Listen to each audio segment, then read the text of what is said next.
Hello and welcome back to Sandra's Shelf, where I talk all things self-help.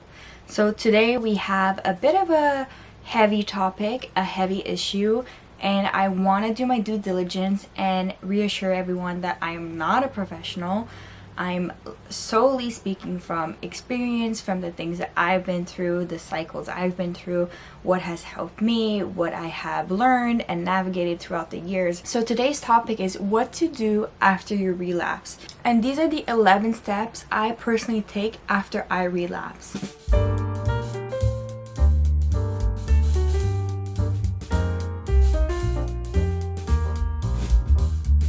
Before we get into the steps, I just want to let you guys know that recovery is never lost. It doesn't matter how many times you relapse, recovery is always around the corner and it's always possible. It's actually very common that most people relapse a few times, like a lot of times even, before they fully recover. This means that all of your hard work done through recovery is not lost even when you relapse. I'm sure you heard this before about the fact that recovery is non-linear, which means that you will go to so many hoops and hoops and hoops until you finally find your groove.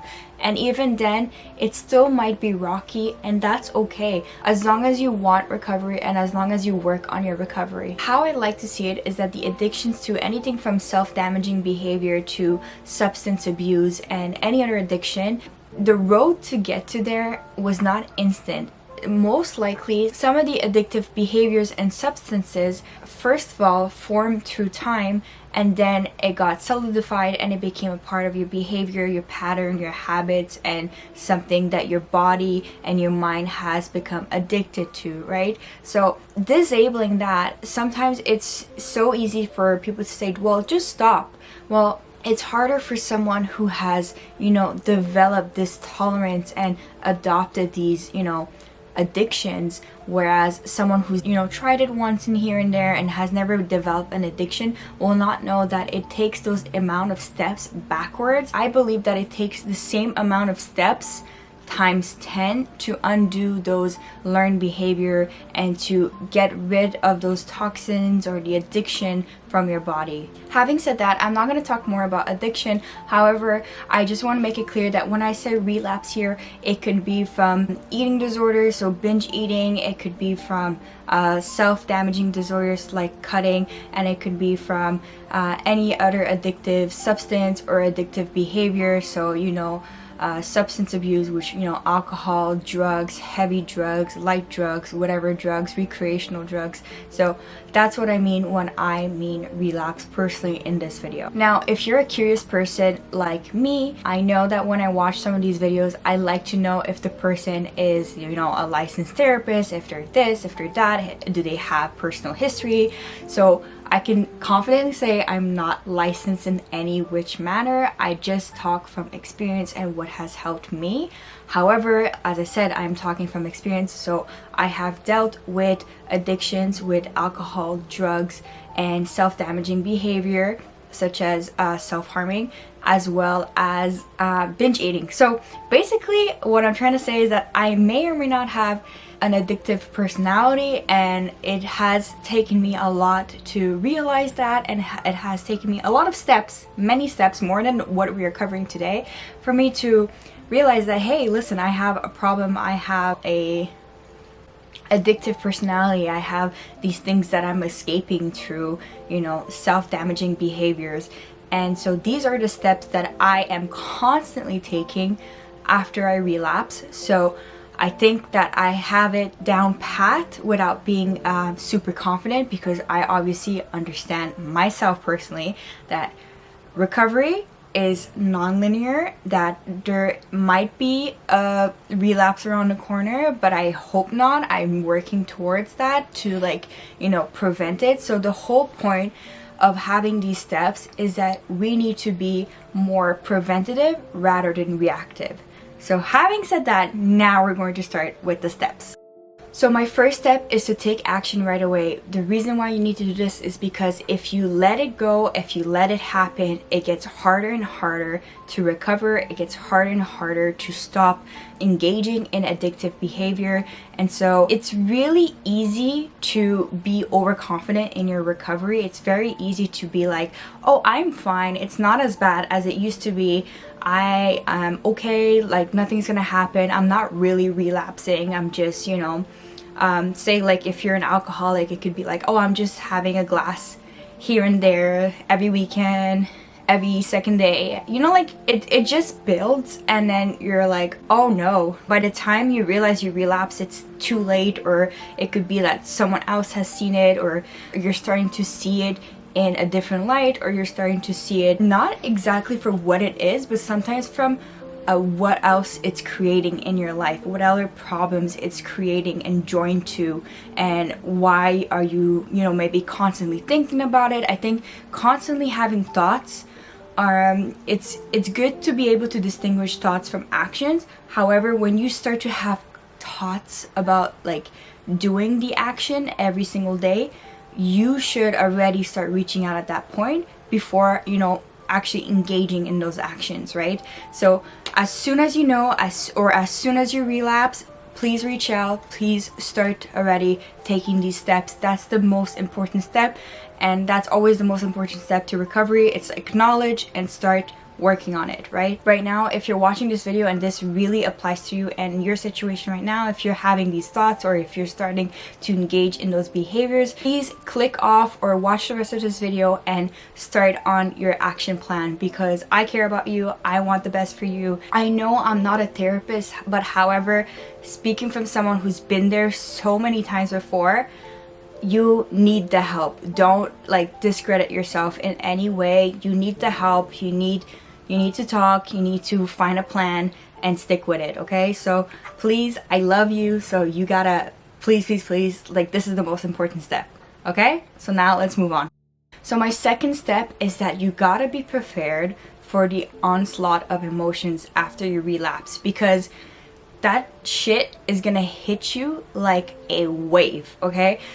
You could be one of those lucky people that like don't feel the emotions, but even when you don't feel the emotions, you should always be wary, because at some point when you do, it's gonna be a lot, especially if you're suppressing emotions. So here are some emotions that I listed. I made a whole list on my laptop of all these emotions that I feel, and sometimes I feel them all in one day after a relapse. So are you ready? It's a very long list. Shame, guilt, discomfort, irritation, embarrassment, despair, grief, anger, self-doubt, outbursts of emotional distress, tiredness, isolation, loneliness, self-judgment, depression, anxiety, withdrawal, and cravings. So you need to let yourself feel these emotions without letting these emotions get you carried away. So it's really hard, because on the one hand, you gotta feel them all. On the other hand, you can't let it consume you, because if it consumes you, it might push you back into another relapse. So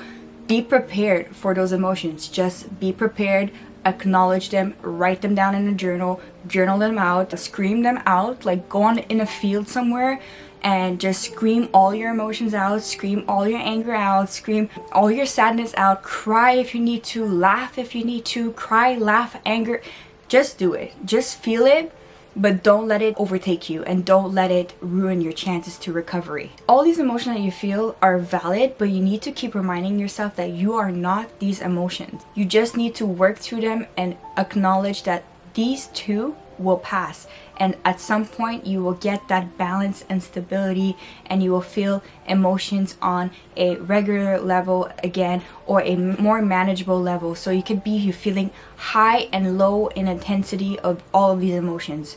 So just be prepared for them. My third step is to express self-compassion towards yourself. So the feelings of shame and disappointment can and will try to lead you to a downward spiral which will force you back into relapsing, because you might have this all or nothing perfectionist way of thinking of like, oh, I relapse, what's the point of recovery, you know, or what's the point of recovery if I keep relapsing, etc. You're allowed to feel shame, but you need to have self-compassion. You need to understand that you are human. Human make mistakes. It's part of the human experiencing, and it's part of understanding and bettering ourselves. So you need to be compassionate towards yourself. You wouldn't be uncompassionate towards someone you loved, and after you see them relapsing and already struggling, you would not be putting them down. You would want them to be able to reach out to you. You would want them to be able to have that confidence again to recover and start their healing journey again. So please have some self-compassion. Now, I am a firm believer that self-compassion always reside in thoughts, not just feelings, and in the way that we speak to ourselves. So after a relapse, I'm always on a default mode where I'm like, I can't believe I relapsed. I can't believe I did this. I can't believe I thought this. But as soon as those thoughts start to arise, as soon as I start talking to myself like that, as soon as I start with all these negative contractions in my sentences, I just sit myself down and sometimes I journal, and I'm like, listen, this is what happened. I forgive myself, and now I will be taking the next step because I believe in myself and I know that recovery is possible. So you just gotta rewire your brain, and the best rewiring is done through self-compassion, because you need to accept all of yourself if you want to help yourself. So my fourth step is to take accountability. So it's all nice and dandy to have self-compassion, but you can't have too much self-compassion where you devoid yourself of any responsibility and accountability for your actions and what led you to the point of relapse, right? So you need to be honest with yourself. That's where I'm going at here. You need to admit that you made a mistake. You need to admit that maybe you need more help. You need to admit that maybe you've been ignoring some signs, some triggers. You need to really be honest and be able to look at yourself with self-compassion and with accountability at the same time. Maybe you need to admit to yourself that you need to find new tools and new ways of coping with life, or new ways to coping with the thing that you're addicted to, or the behaviors that are addicting to you that will bring you towards a relapse. This leads us to step number 5, which is to build a good support system. The thing is that when we relapse and when we recover, a lot of those two experiences are very solitary, they're very lonely, they're very coded in high emotions that not many people understand. But we'd be surprised that when we open ourselves up and we start to form support systems, that a lot of people have been there and have recovered. But then we start to realize that a lot of people have relapsed in the past, or had addictions or problems with behavior and managing certain behaviors. So we're not alone. We're not completely alone, and there is hope. There are people there that want the best for you and that want to see you succeed and that want to see you back in recovery, right? So when you're building your support system, the best thing to do is to cut off enablers. So people that will encourage your bad behavior, that will encourage your downfall, and that would like you to relapse so they won't be alone in what they do, so they can feel better. People that won't encourage you to have these bad behavior, like a lot of users, there are continuous users because the people around them are also users. Now, this is not saying that users are bad people or are inherently bad or are inherently going to influence you. However, when you have these addictions and addiction problems and impulse problems, for example, it's important to recognize that if you're around it and if you're around people that have similar problems, it does catch on. It does end up, bringing you and sucking you back in, especially if you have been there, right? So you have to make sure that enablers, you gotta stay away from them, maybe sometimes even cut them off for good until you feel like you've recovered, or until you feel like you're completely removed from the situation or from the temptation, right, of using again. I would also go as far as limiting contact with people that transgress your boundaries and that, trigger you to the point of wanting to relapse or to the point of wanting to escape through bad behaviors or etc. So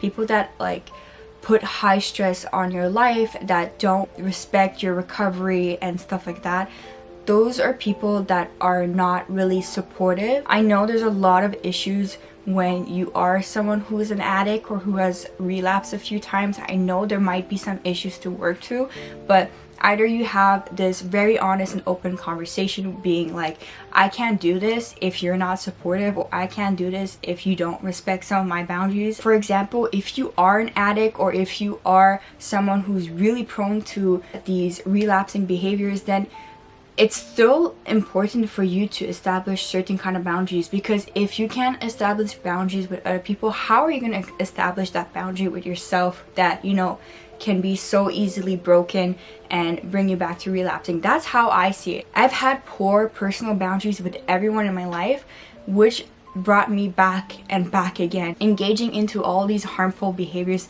that I had listed in the beginning. So once I started putting boundaries with people, it was easier to put boundaries within myself and to keep myself accountable and on the journey towards recovery. So to create your support system, there are a lot of resources and a lot of people that you can contact. You can even go to group therapy where you have people that are more in line with recovery and that have maybe had similar experiences to you, and that could also be helpful.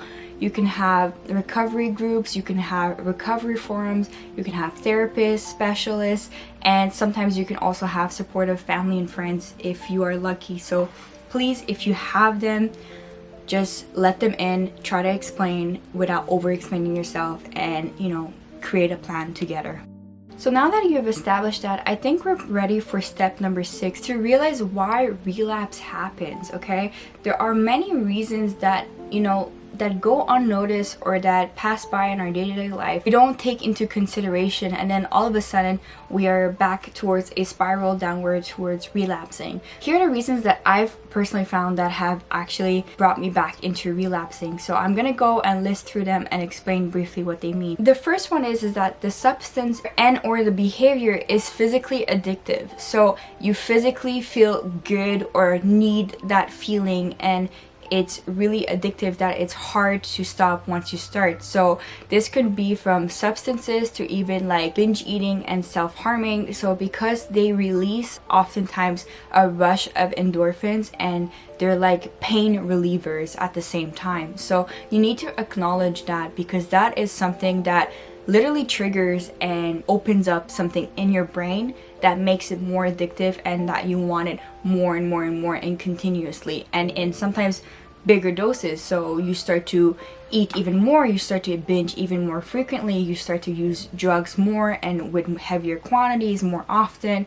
And same thing goes with cutting. It might be more and more cuts and deeper and bigger and bigger as well. I'm not trying to get into graphic details, I'm literally explaining the reality that I've faced with all of these things. So that's something to really consider and to think about, you know, once you're taking the steps back into recovery. Another reason is emotional dysregulation, and when I mean emotional dysregulation is the ability to not really handle or deal with your emotions. They could be very intense or very low intensity emotions, which can, you know, cause you to seek behaviors and actions that will either make you feel emotions or make you stop feeling emotions. So emotional dysregulation is a big one. If you can't control your emotion, most of the time everything else starts to fall away as well. So I'm speaking this way because I am someone that has borderline personality disorder, so emotional dysregulation is really a big part of my disorder. So I am very careful in managing my emotion. I'm very careful in managing my environment, the people I'm in contact with. I am very vocal nowadays. I am very, you know, progressive in feeling my emotions without letting them control me or without letting them dictate my life and what I do in my days. So emotional dysregulation, maybe it's the first time you've heard of this, but it's something to consider. Are you very emotional as a person, like more than the average person? Because the average person will tell you that no, they do not cry every day, you know, they do not have this every day, etc. So if you find yourself, I would say, in constant feelings of isolation, of crying, especially the negative emotions, if you feel them so intensely every single day, you might want to check that out. You might want to talk with your therapist or your, family doctor and be like, hey, listen, I think I might have some problems managing my emotion. Are there things that I can do, exercises I can do? One of the things that I've personally been trying to do to manage more of my thoughts and behavior and emotions is dialectical behavior therapy, so also known as DBT, and I have a skill book that I go through here and there when I have the time or when I feel the need to. So the other thing that I've noticed is that oftentimes people that have a high irritation or high, like anger, they usually take some kind of stimulant that will calm them down. So it could be anything from a cigarette to like smoking weed every day, or to, you know what I mean? Like, it can be manifesting in so many different ways that we don't even understand until we understand that maybe something is a little bit off and that needs a little bit fine tuning and more attention to. So it could be the emotional side, it can be the thought pattern side, or it could just be behavior as well. It could also be that you're surrounded by triggers. You can even be in a neighborhood that has more drugs accessible, more party drugs accessible. It could also be your environment. It could be the people that you're surrounded with. It could be your friends. It could even be close family.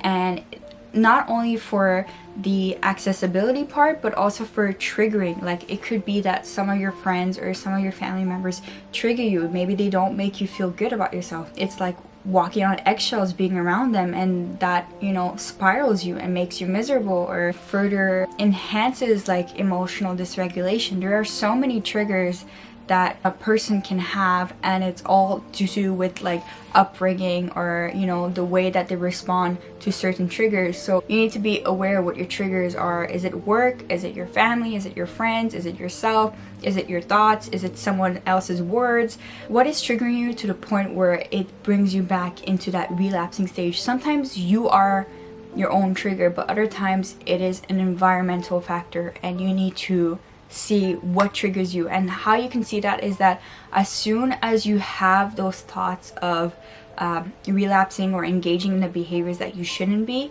you need to think to yourself, like, as soon as you can, what has brought it up? Did I just have a fight with my spouse? Did I just have a fight with my child? Did I just have a fight with my sister? You know what I mean? You need to really think what triggers you and how you can minimize or work through those triggers. Sometimes it could be you also have high amounts of stress. High amounts of stress can lead a person back into relapse very easily. Stress, burnout, and all these other factors that are day-to-day life that are seemed and deemed to be acceptable are actually not that acceptable. I do not believe that a singular human being should be under so much stress and duress every day of their lives. So it could be that you are in a stressful period that can happen where you're being evaluated at school, you're being evaluated for a promotion at work. It could be that you're going through a divorce. Any kind of stressful situation, that is well and normal.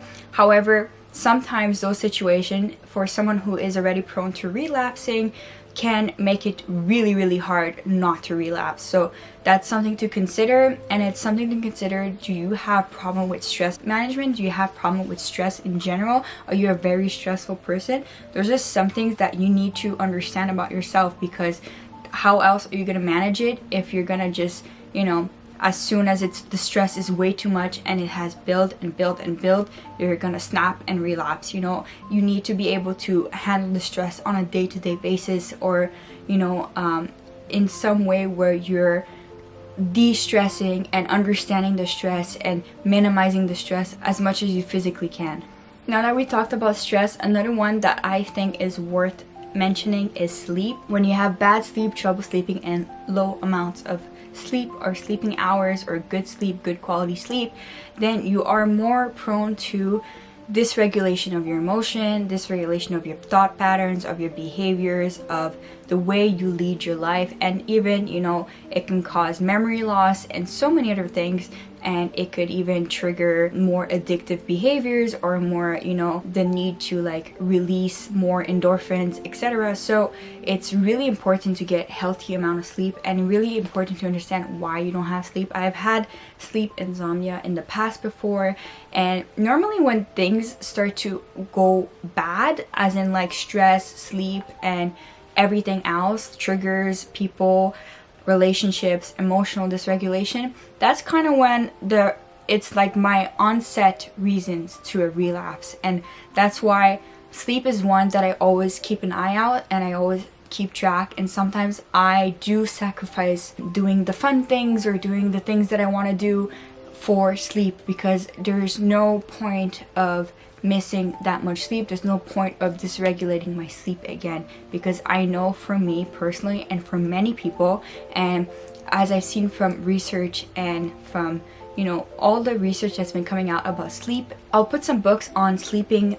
down below in the description for you to do the research on it, but sleep is a really big one, and it's a crucial factor. If you have low amount of sleep, if you have a sleep disorder, then your brain functioning is very low and it's very unclear, so your decision making ability is very like slow, and it's very corrupted. So like, if we think about it, it's not rocket science, because a lot of the car accidents that happen on the road are due to impairment, okay, and also mostly to do with sleep, you know, lack of sleep and lack of alertness. So sleep is a really big one. Please consider your sleeping schedule. The other thing that might cause you a relapse is having the overconfidence about your recovery, thinking that like, you know, oh, I can just recover and I'm recovered and I'm fine and I don't have to do all these like steps. And you know, like when you try to jump the hoop because you think that like you can get your life back on track so quickly and nothing's gonna happen and you're never gonna, you know, you need to actually deal with the relapse and the consequences of your relapse if you want to recover. There's no such thing as like 1 second recovery either. As much as people are saying, oh well, you gotta change your thinking and your habits and whatever, that doesn't happen overnight. And the person that thinks that tomorrow everything is going to change is more likely to fail than the person that accepts that it's gonna take maybe a few weeks to a few months to change habits and behaviors and patterns. You have to be confident about recovery, but you cannot be overconfident that you overlook the steps to recovery. That's what I'm trying to say. Now, similarly, this applies to having unrealistic expectations toward recovery, like thinking that, you know, you're never gonna have the thoughts again, thinking that you're never gonna have, you know, stress again, never gonna have emotional dysregulation again. You know, like, it's very easy if you have a perfectionist mentality to think that your recovery is going to be perfect, and it's not, because like I said, recovery is most likely never linear. So having that high expectation towards recovery is not always a good thing. You need to have, literally the best thing to recovery is to have realistic expectation without being underconfident or overconfident. Now, another one is self-sabotaging behavior or self-sabotaging thinking. So it could be that like you are not recovering because you self-sabotage and you don't think you deserve recovery. So that is a big one. That's something that is usually on the unconscious level and not the conscious level of the brain, where, you know, you're doing all the steps, you're taking all the steps, so why are you relapsing? You know what I mean? So now it's really like you versus you to think about, why do I think that I don't deserve to recover? You need to truly think to yourself, do you really want to recover? Is there something else going on? Is there something else you need to explore in your life and in yourself? Why is it that you're not accepting your progress? You know, why is it that you're undoing your progress constantly? That's something I struggle with, and I think part of me for a long time didn't believe that I deserved to recover, didn't believe that it was something that is for me. So that's very harmful, because then you're always gonna be in a back and forth loop, you know? Like, as much as recovery is non-linear, you cannot be the one literally erasing the line to recovery, right? So that's something to consider as well. Now, along the same idea of self-sabotaging behavior, it could also be a low self-esteem issue, where you don't think that you can do it, or you don't think that it's possible for you. Or in another way of seeing it, you can be very fatalistic, so thinking that I will never recover, or this is who I am now, or this is part of me, or this is always going to be me. So these types of pattern of thinking is, first of all, a self-esteem issue and also a identity issue, and it's also being very fatalistic. So part of you doesn't want to change because you think you are born and you're supposed to be this way for life. So again, that's also going back to self-sabotaging behavior. So you need to accept that you can change. It's only in your power to change, and your desire and your will and the actions that you take to change. Or it can also be you miss the person that you were while you were relapsing, or the person you were before recovery, or before you start recovering, right? So it could be you got very comfortable being that person, and that recovery is actually very uncomfortable for you, because if you led your life in big physical and emotional and mental chaos, then having comfort, having that level of stability and balance in life can be very uncomfortable, and it could be very boring even, because if you've only known chaos, if you've only known the very highs and the very lows of addiction, and even like things like chaotic relationships, it can be very disconcerting when you start to recover. It could be very boring, it could be very strange, so that is something also to look out for. So now that you've considered all of these reasons that might push you back into relapsing, it's time to make a new plan. So that is step number 7, is to make a new plan, to revise your old plan, or even ditch your old plan to recovery. Basically, you should start seeing your relapse as a learning experience. So this learning experience should enlighten you to new ways and new patterns of thinking and ways of leading your life and habits to incorporate in your day-to-day life, to prevent from relapsing again, to prevent from having any cracks in your new foundation once more, or the foundation that you had started building in the first place. So like I said, you have new goals, new habits, new approaches, maybe even new people in your life, new therapists, new friends, new connections with family members, etc., that will help you succeed this time, or that will actually help you to continue recovery. Maybe you will start DBT, maybe you will start taking medication now this time, maybe you'll start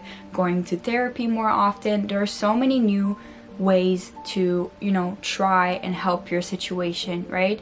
So it's never hopeless, it's always possible, and there are always resources. You just need to be finding them and looking for them, and believing in yourself and believing that you're worthy of those resources. I know that sometimes some of us don't have the resource or monetary funds or time to dedicate our whole life into recovering or understanding ourselves, but there are little ways that you can do, like watching videos and YouTube videos and learning about other people's experience, other people's step to step in their recovery journey and what they've learned, and even reading self-help books or borrowing books from the library on the topic or on the issues that you deal with. So if it's emotional dysregulation, if it's alcoholism, if it's drug abuse, and all these little things, if it's cutting, if it's eating disorders. I have books on all these topics, not because I suffer from all these things, but also I'm curious to see, and I want to prevent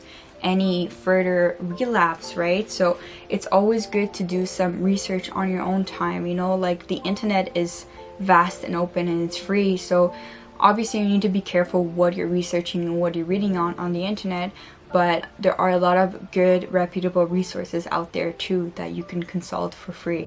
Now, step number 8 is a hard step as well, because you need to face resulting consequences from your action and from your relapse, and you need to also face the new challenges, right, that your relapse has brought to you. Sometimes, unfortunately, a relapse can basically damage your body. It could damage your bodily functioning, it could damage your relationship, it could damage maybe your appearance too, say physical appearance, or a lot of things can happen when you relapse, right? That is why we try to prevent relapsing. Not only do you deal with triggers and addiction, but also you could be dealing with family problems, relationship problems, monetary problems, financial problems. Sometimes it's like a lot of things all at once, and you just need to really be able to have actionable plans and understand that these are the consequences, but everything is going to get better, but just not right away. Sometimes you can accidentally lose an arm. Sometimes it could be that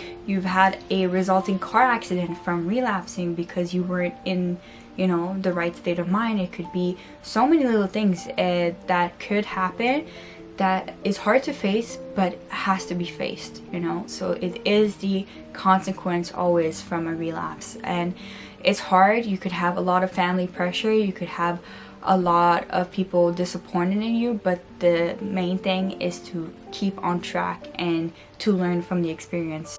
Now, my ninth step is to incorporate new routines. So like I said, the old stuff might have not worked for you anymore, so you need to literally day by day start making a new routine that will help you and keep you right on track. Now, my tip again here is to not think that the next day, not to be overconfident and think that the next day you can do everything and resolve everything that has been damaged or halted during your relapse or during, you know, the months leading up to a relapse, right? So yes, you need to really be honest with yourself when you make these new routines and this new life for yourself. The things about routines and lifestyle habits is that they become predictable in a good way. So if it's predictable, then you don't have that moment of, you might still have impulses, but you have something that you need to stick to. You have something that you're working towards, that every day you're working towards a certain kind of better version of your life and a better version of you, or you know. So it's good to have a routine and to try to stick to it as much as you can, because it will help you build confidence, it will help you feel accountable, it will help you basically restore balance in your life. I would say that sometimes even if you don't have a routine, idling can be your worst enemy, especially to someone that's prone to relapsing, because if you start getting bored or if you start feeling hopeless and lost and you don't have a routine or something you're working to and little steps every day that you can be proud of and that could be challenging you but also rewarding you because you are sticking to it, then idling can be your worst enemy, and it can bring you back into relapsing and, you know, all these feelings of despair, of not progressing in life, right? So that's why it's really important to have a new routine and have new lifestyle changes. So when I say new routine, it could be new fun activities, it could be journaling, it could be yoga, it could be meditation, it could be anything from like even like reading again, anything that brings you joy, that, you know, makes you feel accomplished and good about yourself. It could be physical activity, it could be spending more time with loved ones, reconnecting with old friends that, you know, that don't enable you, right? And, you know, just all the little things, you know, having a new diet even can help you get life back on track and feel like you're, you know, getting back to some kind of normalcy, right? Step number 10 for me would be to learn to cope with stress. Now, the reason why stress is on its own here is that in our society that we live in right now, we are very stressful people. We have very stressful lives, very interconnected lives on social media. So it's very easy to feel very stressed very quickly right now in our day and age. So learning to cope with stress is an invaluable skill that every single person from the moment you're born nowadays to like the rest of your life that we need to learn and build and develop, basically. So things that you can do to cope with stress is mindfulness, first of all, limit of social media and other stressors in life. It can be also sleeping, having a good sleep routine and schedule, like sleeping at the same time every day and waking up at the same time every day as well, so that immediately regulates sleep, which regulates your stress, which regulates your emotion, which regulates a bunch of things, especially your brain functioning as well. You can even take stress management classes and follow stress management programs, or download any online tool that helps you manage stress and manage your day as well. So like I said, time management is a big factor to stress. If the person that doesn't learn to manage their time is the person that's always going to be stressed, and the person that's always going to be stressed is the person that's always going to try to find something to escape their stress, and most likely it will be the wrong thing that they will find. So time management is also a very important key factor, and it's also a key factor with getting your life back on track. Sometimes you also need to take some days off. You need to take maybe some sick days to literally help yourself and to literally take care of yourself, and have those days where you do nothing, as in doing things that are fun or relaxing, like reading all day or watching TV all day, just to like decompress and get back to yourself and reduce stress. Sometimes you also need to delegate some tasks to other people so you can have less on your plate. It's very easy to be a person that wants to do everything and stick to everything, and it's very in line with people that have certain kinds of addiction also have a certain kind of personality. So it could be perfectionism, someone that is prone to taking on a lot of work, that someone that is prone to doing so many things. And actually some people can be addicts but also be very high functioning. So that is another thing that is worth exploring and doing more research on, because I know that personally for me, my worst moments in life were moments that no one even knew about. So I was drinking a lot, using a lot, binging a lot, or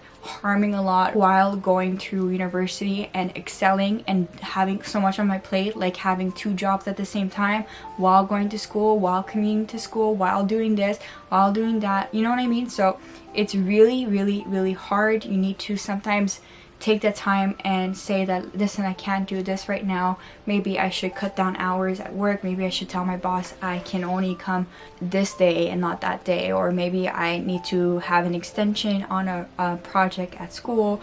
Maybe I need to, at home, I need to delegate some tasks to other people, not always take everything on myself, etc. So please make sure that you're not biting more than you can chew, because at the end of the day, healthier habits do reduce stress.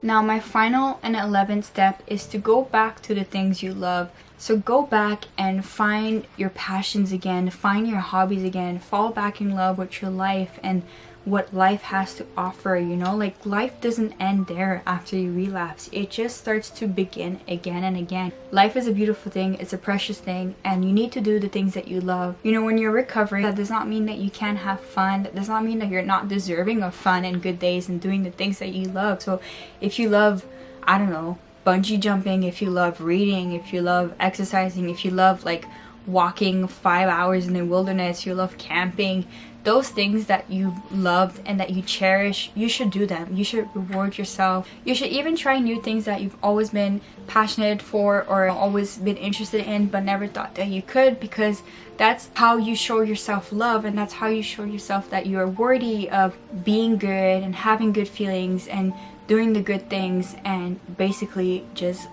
being in love with life and showing you how great recovery can be. And it doesn't have to be always this hard, arduous task, and it doesn't have to be always this controlled, you know, routine. It could also mean that you have the freedom now and the space, the mental energy and the mental space to do the things that you really love and the things that maybe you were born and you feel called to in life. If it's like starting a YouTube, starting a business, life doesn't end. Life doesn't end after relapse. It just shows you that you have more fight in you, and it shows you that life is beautiful and you can recover and you can feel good again and you can be yourself again without feeling like you're doomed or feeling like you'll always relapse and you'll never be fully recovered or you'll never have a full life, because you do. Every day on this earth is a full life. So we need to take care of ourselves, love ourselves, and do the best that we can for ourselves.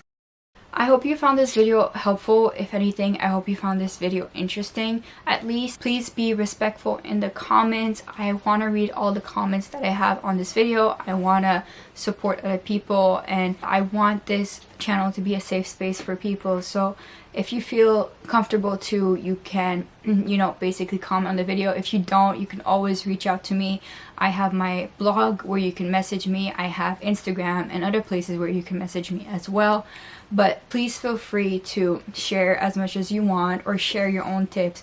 Let me know what are some steps that you would recommend or you would take in recovering, and what are some feelings that you've been through when you, after a relapse or before relapsing or during recovery. Just feel free to share what you want on this topic. Like I said, I'm not a therapist or a licensed therapist or in any which matter, so I'm just sharing my personal experience and the things that I've done and the steps that I've taken to help me during recovery. For now, I'll let you go and I'll see you again on the next shelf. Bye!